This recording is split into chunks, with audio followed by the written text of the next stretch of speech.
বলি বিজেপি যতই করো হামলা আবার জিতবে বাংলা, যতই করো হামলা তৃণমূল জিতবে বাংলা, যতই করো চক্রান্ত হবে তুমি ব্যর্থ।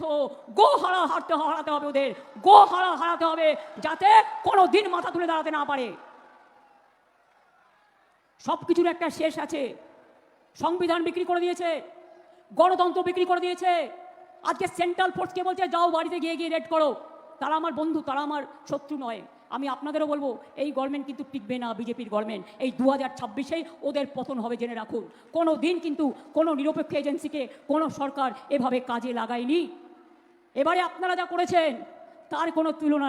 এইমাত্র ভয়ানক খবর, বাংলার মুখ্যমন্ত্রী মমতা বন্দ্যোপাধ্যায়ের হেলিকপ্টার আবারও টালমাটাল। দীর্ঘক্ষণ আকাশে চক্কর কাটার পর অবশেষে অবতরণ মুখ্যমন্ত্রীর বিমান। খবর আসছে বজ্রগর্ভ মেঘ, দুর্যোগের কারণে এবার ঘটছিল বিপত্তি। আবারও কি ভয়ানক বিপদের হাত থেকে বেঁচে গেলেন বাংলার মুখ্যমন্ত্রী মমতা বন্দ্যোপাধ্যায়।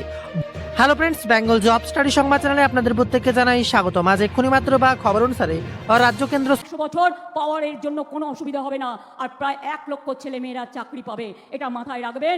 আগামী দিন আপনাদের ফুলে ফলে কর্মসংস্থানে ভরা থাকবে এই বাংলা। পানাগড়, দুর্গাপুর নাইবা বললাম, আরও অনেক আছে। এইটুকু বললাম কারণ এক এক জায়গায় এক এক রকম বলতে হয়। এবার আপনারা আমাকে বলুন তো, বিজেপির মিথ্যা কথায় ভুলবেন? যেগুলো সিপিএম করতো সেগুলো এখন বিজেপি করে। অত্যাচারীরা দেখে দেখে নাম বাদ দেওয়া হয়েছে। আজকে আমি কৃতজ্ঞ। আমি একটা কোর্টে কেস করেছিলাম এসআইআর নিয়ে, কারণ 1,20,00,000 লোকের নাম বাদ দেওয়া হয়েছিল। বেছে বেছে যেন উকুন বাজছে। মনে রাখবেন, আমি নিজে সুপ্রিম কোর্টে ছুটে গিয়েছিলাম এবং তাই 22 লক্ষ লোকের নাম আমরা ইতিমধ্যেই তুলতে পেরেছি যতটুকু আমি জেনেছি। 18 লক্ষ বাদ আছে, তাদের প্রত্যেককে অ্যাপিল করাতে হবে, ট্রিব্যুনালে যেতে হবে। খরচা আমরা দেব। দরখাস্তটা আপনারা করিয়ে নিন লোকালি, খরচা আমরা দেব। আর আজকে আমি খুশি, সুপ্রিম কোর্ট ভালো রায় দিয়েছে। এই যে জমা করছিল বাইরের নাম, 6 নম্বর ফর্ম, বাইরের আউটসাইডারদের ভোটারদের নিয়ে পদ্মফুলের বস্তা দিয়ে বাইরের নাম ঢোকাচ্ছিল। সুপ্রিম কোর্ট বলে দিয়েছে হবে না। আগে যারা অ্যাডজুডিকেশনে যাদের নাম এখনো ঢোকেনি তাদের অ্যাপিল গ্রহণ করা হবে এবং তাদের কেস ট্রিব্যুনালে যাবে। যার যা ডকুমেন্ট আছে তাই নিয়ে আপনারা যাবেন, ভয় পাবেন না। তৃণমূল কংগ্রেস যখন সব মানুষকে এসআইআরে লাইন দিয়েছিল, আমাদের BLA 1 আমাদের BLA 2রা আপনাদের পাশে দাঁড়িয়ে আপনাদের সাহায্য করেছেন। কালকেও ডায়মন্ড হারবারের একজন ইয়ারও মারা গেছেন, তার বাড়ি থেকে বলেছে বিষ পান করেছে কাজের প্রেশারে। আমি এদের বলি লজ্জা করে না? কত লোকের প্রাণ নেবে? কত BLO আগেও মারা গেছে, দিন রাত পরিশ্রম করেছে BLOরা, ইয়ারোরা, BLA 1 BLA 2। আমি তাদের সবাইকে অভিনন্দন জানাই, স্যালুট জানাই। 225 জনের ওপর মানুষ মারা গিয়েছে, তাদের আত্মা কিন্তু কাঁদছে। মনে রাখবেন, কালকেও গ্যাসের দাম 250 টাকা বাড়িয়েছে। এরপর ইলেকশন হয়ে গেলে গ্যাসও পাবেন না, আবার ওই উনুনেই রান্না করতে হবে। 1 মাসের জন্য হয়তো কেরোসিন পাবে। কালকে রেশনে সুগারের কোটাও কেটে দিয়েছে, কিন্তু আমরা দিয়ে যাব যতক্ষণ পারবো। তাই বলি, বিনা পয়সায় খাদ্য কে দিচ্ছে? তৃণমূল কংগ্রেসের সরকার। আর প্রচার করছে কে? বিজেপি। মানে এদের মতো মিথ্যে কথা বলার লোক আর কোথাও নেই। অনেক টাকা আছে, রোজ কাগজে অ্যাডভার্টাইজমেন্ট করে মিথ্যে কথা বলছি। আপনাদের মনে আছে বলেছিল বছরে 2 কোটি বেকারকে চাকরি দেবো, একটাও দেয়নি। সারা ভারতবর্ষে বেকারের হার 40% বৃদ্ধি পেয়েছে। আর বাংলায় গর্বের সাথে আমরা বলি 40% বেকারের হার আমরা কমিয়ে দিয়েছি। 1,75,00,000 মানুষ যারা দারিদ্র সীমার নিচে ছিলেন তাদের দারিদ্র সীমার ওপরে নিয়ে গেছি আমরা। অনেকে আগে খাদ্য পেত না, বাসস্থান পেত না, জীবন জীবিকার জন্য কলকাতায় ছুটে যেত। আমি যখন রেল মিনিস্টার ছিলাম 3 মাসে একটা করে ইজ্জত কার্ড করে দিয়েছিলাম। বিজেপি এসে সব তুলে দিয়েছে। এই বোলপুর স্টেশন উন্নয়ন, রবীন্দ্র সংস্কৃতি সব কিন্তু আমার করে দেওয়া, এটা মাথায় রাখবেন।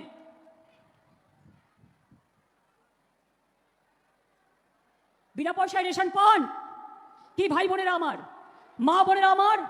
একটু জোরে তো বলুন। না পেলে বলবেন পাই না। যারা চেয়েছেন সবাই পেয়েছে। 90% লোক বিনা পয়সায় রেশন পায়। স্বাস্থ্যসাথী করতে গেলে এরা বলে আয়ুষ্মান ভারত। আমরা আগে স্বাস্থ্যসাথী করেছি, আর স্বাস্থ্যসাথীতে আমরা জিজ্ঞেস করি না কোন ধর্ম, কোন বর্ণ, কোন জাত কি করে। সবার জন্য সরকারি কর্মচারীদের আলাদা হেলথ স্কিম, আর বাদবাকি লোকেদের জন্য স্বাস্থ্যসাথী, এমনকি সাংবাদিকদেরও আছে। আপনারা জানেন আয়ুষ্মান ভারত মানে কি? তার অর্ধেক টাকা আমাদের দিতে হতো, কিন্তু যার বাড়িতে একটা টিভি আছে পাবে না, যার বাড়িতে একটা ফোন আছে পাবে না, যার বাড়িতে একটা স্কুটি আছে পাবে না, যার বাড়িতে একটা দেয়াল পাকা আছে পাবে না। এ আবার কি নিয়ম? তাহলে তো 10% লোকও পাবে না। আর আমাদের স্বাস্থ্যসাথী ইউনিভার্সাল, আমরা প্রত্যেককে দিই। 2.5 কোটি পরিবারের সব মানুষ, মানে প্রায় 9 কোটি মানুষ এর আওতায় আছে।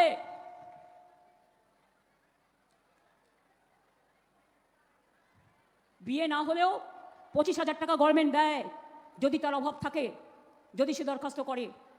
তাহলে কৃষক বলুন, শ্রমিক বলুন, ছাত্র বলুন, যুব বলুন, মা বোনেরা বলুন, হিন্দু বলুন, মুসলমান বলুন, শিখ বলুন, খ্রিস্টান বলুন, তপশিলি বন্ধু বলুন, তপশিলি বলুন, লোকপ্রসার শিল্পী বলুন, প্রত্যেককে মনে রাখবেন জয় জোহার থেকে শুরু করে সংখ্যালঘু থেকে শুরু করে সবাইকে আমরা সমানভাবে। একটা গাছে যদি ফল হয় আমি একা খাবো আর কেউ খাবে না, তা কখনো হয় না। গাছের ফলটা সবাইকে ভাগ করে খেতে হয়, এটা মাথায় রাখবেন। বিজেপির ধর্ম মানে ওটা বকধার্মিক, ওরা কিন্তু আসল ধর্ম মানে না। স্বাধীনতার সময় যখন বাংলা লড়ছিল বিজেপির তখন জন্মও হয়নি। গান্ধীজির নাম তুলে দিল। যে গান্ধীজি গুজরাটের আহমেদাবাদে জন্মগ্রহণ করলেও দীর্ঘদিন লড়াইয়ে বাংলায় থেকে গেছেন।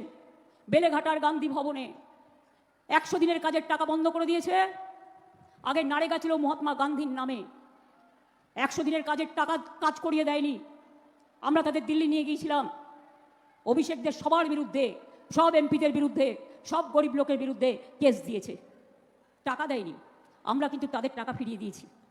এবং যেদিন বলেছে গান্ধীজিকে ওরা বর্জন করলেন, আমরা সেদিনই গান্ধীজিকে গ্রহণ করে মহাত্মাশ্রী প্রজেক্ট করে দিয়েছি 100 দিনের কাজের জন্য। আমরা 2,20,000-এর বেশি রাস্তা করে দিয়েছি। 4 বছর আমাদের টাকা দেয় না, আমাদের টাকা করছে লুট, আর বলছে ঝুট, আর বলছে বাংলা নাকি রক্তাক্ত। আরে বাংলার মতো শান্ত কোথায় দেখতে পাবে? বাংলার মতো সম্প্রীতি কোথায় দেখতে পাবে?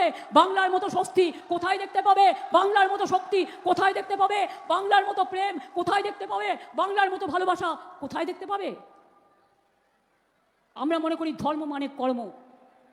ধর্ম যার যার আপনার, উৎসব কিন্তু সবার। ওরা রামনবমীর মিছিল থেকে শিউড়িতে গুলি চালিয়েছে, মানে গুলি নিয়ে ওপেন ঘুরেছে। আমাদের ছেলেমেয়েরাও রামনবমী মিছিল করে, ওরা কিন্তু এসব করে না। আমরাও বিরোধী দল অনেক দিন ছিলাম, আমাদের কিন্তু কোনোদিন আমরা দাঙ্গা করতে দিইনি। এবং আজও জেনে রাখবেন, সব চেঞ্জ করে দিয়েও মানুষের মন কিন্তু চেঞ্জ করতে পারবেন না। যদি এসআইআরের লাইনে আর দাঁড়াতে না হয়, অনেক অসম্মান হয়েছে, সম্মানহানি হয়েছে। নোটবন্দি, লক্ষ্মীর ভাণ্ডারের সব টাকা কেড়ে নেওয়া হয়েছে, সব মায়েদের পকেট মানি কেড়ে নেওয়া হয়েছে। মায়েরা কিছু কিছু জমিয়ে রাখে দুঃসময়ের জন্য। সেদিন আমার মনে হয়েছিল মায়েদের জন্য লক্ষ্মীর ভাণ্ডার করা উচিত, তার কারণ মায়েদের সব টাকা লুট করে নিয়েছিল নোটবন্দির সময়। আধার কার্ড 1,000 টাকা করে নিয়েছে আপনাদের সবার কাছে, 4টে করে ফটো তুলতে হয়েছে, 6 ঘন্টা 8 ঘন্টা করে লাইন দিতে হয়েছে, তারপরে আধার কার্ড হয়েছে।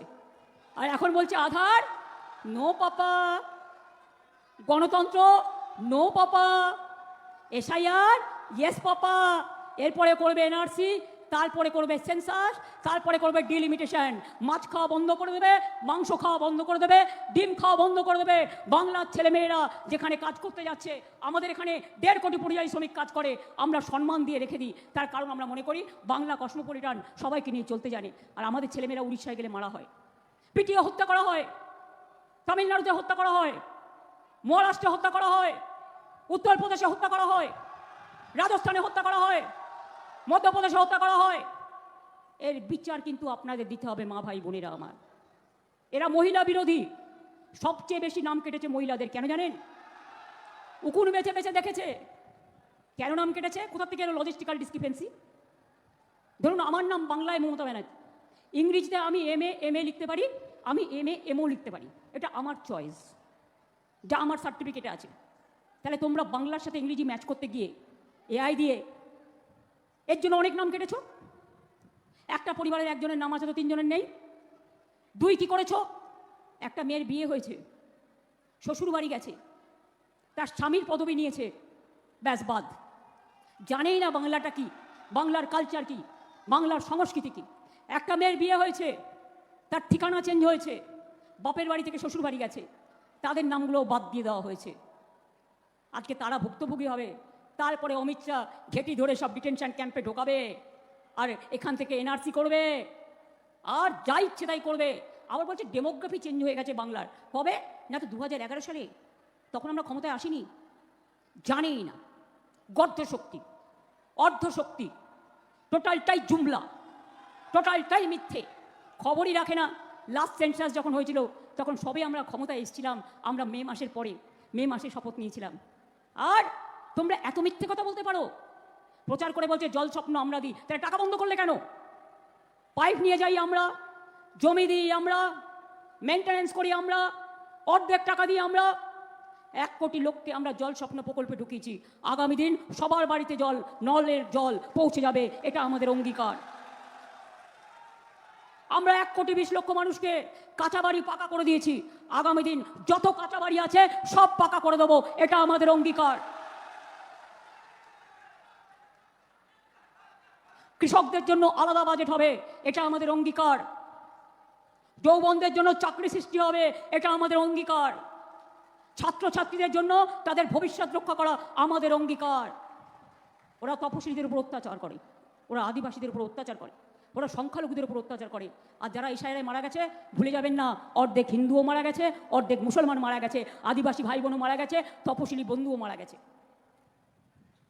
আমি বলি সত্যি যদি লড়াইটা করতে হয় সামনাসামনি করো, লুকিয়ে লুকিয়ে করছো কেন বাবা? তৃণমূলকে বলছে চোর। এখানে একজন বিজেপির নেতা আছে, বিজেপি পার্টি থেকেই তাদের বিরুদ্ধে তদন্ত দাবি করা হয়েছে, তার কাগজপত্র তো আমার কাছেও আছে, ভদ্রতা করে রেখে দিয়েছি। চোর তৃণমূল নয়, বিজেপি হচ্ছে সমস্ত লুট করেছে, দেশের শেষ করে দিয়েছে।